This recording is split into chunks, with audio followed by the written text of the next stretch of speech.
ایک طویل عرصے کے بعد آپ کے سامنے پیش ہوں سبق راشی کرنے کے لیے۔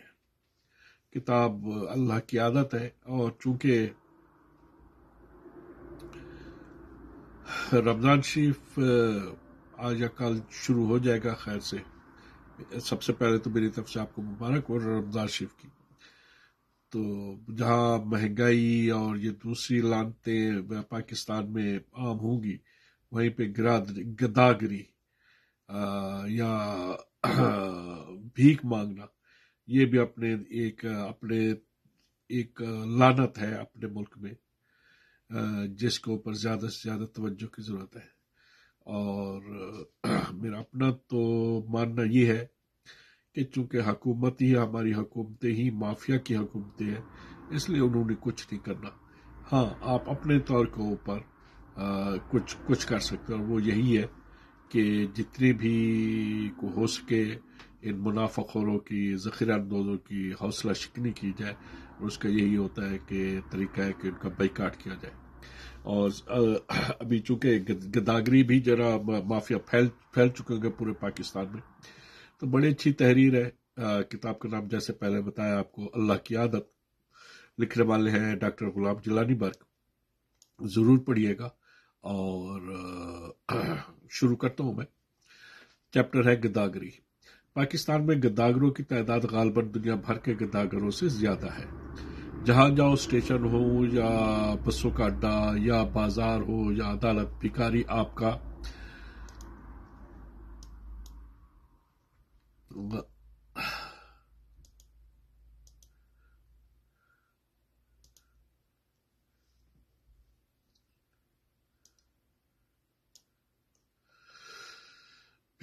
پیچھا نہیں چھوڑے گا، بلکہ سائیکل اور ٹانگے پر بھی فرلانگ بھر آپ کے پیچھے دوڑے گا۔ اگر گھر کا دروازہ کھلا رہ جائے تو گھر کا صحن بھکاری عورتوں اور بچوں سے بھر جائے گا۔ شاہراہوں پر دو طرفہ فوج بیٹھے ہوں گے، اور مسجدوں میں بھی جنا یہی حالت ہے کہ آپ نماز پڑھ کے نکلیں گے، خصوصی طور پہ جو جمعے کی نماز، تو ایک لائن سے بیٹھے ہوں گے یہ گداگر، فوج در فوج بیٹھے ہوں گے اور خدا کا واسطہ دے دے کر پیسہ مانگ رہے ہوں گے۔ سوال یہ ہے کہ ان کے متعلق قوم کا رویہ کیا ہونا چاہیے؟ قرآن نے بے شک ایثار مالی کا حکم دیا ہے، لیکن دیکھنا یہ ہے کہ صاحب قرآن نے مصارف یعنی مصرف کی جمع کون کون سے بتائے ہیں۔ آج کی متمدن اقوام کے ہاں خیرات کے مصارف کچھ اس طرح کے ہیں۔ یونیورسٹیاں کھولنا۔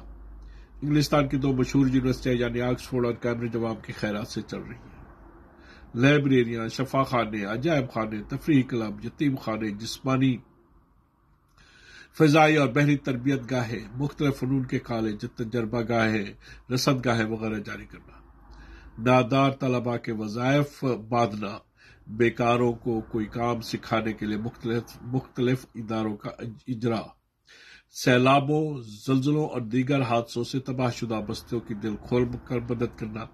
گزشتہ سال کے سیلابوں سے مشرقی پاکستان کو بے حد نقصان پہنچا تھا، اور ان کی امداد کے لیے امریکہ سے 2 درجن ڈاکٹر اور دیگر حضرات اپنے خرچ پر دواؤں اور کپڑوں کے جہاز بھر کر لائے تھے۔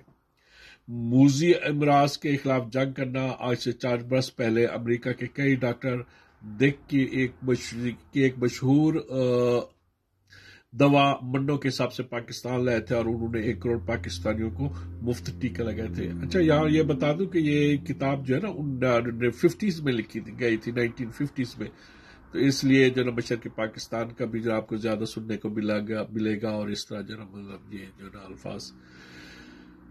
پھر ہے دنیا کی زرعی، معدنی اور صنعتی پیداوار میں اضافہ، بہترین کتابوں، مصنفوں اور موجدوں کی حوصلہ افزائی، دوسروں کا دل موہ لینے کے لیے خرچ کرنا، جس طرح کہ آج امریکہ پاکستان اور چند دیگر ممالک کی مفت مدد کر رہا ہے۔ اب قرآن کے بیان کردہ مصارف ملاحظہ فرمائیے۔ سورہ توبہ میں ہے، اول فقراء، فقیر کی جو تعریف اللہ نے بتائی ہے وہ چند سطور کے بعد پیش کرتا ہوں۔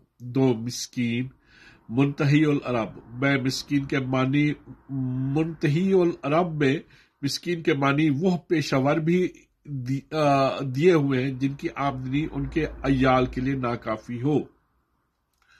یوں اس لفظ کا صحیح مفہوم خود اس لفظ میں موجود ہے۔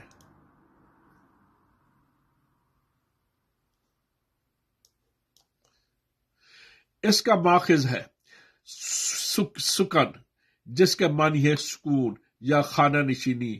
تو مساکین وہ لوگ ہوں گے جو کسی وجہ سے خانہ نشین ہو چکے ہوں اور طلب رزق کے قابل نہ رہے ہوں، مثلاً سن رسیدہ لوگ، پردہ نشین بیوہ، نابینا، پاشکستہ، فالج زدہ یا نادار بیمار، نہ کہ وہ ہٹا کٹا بھکاری جو فرلانگ بھر آپ کے ٹانگے کا پیچھا کرے یا در در مولود سنا کر بھیک مانگے یا یتیم خانے کھول کر یتیموں کو گرداگری کے لیے استعمال کرے۔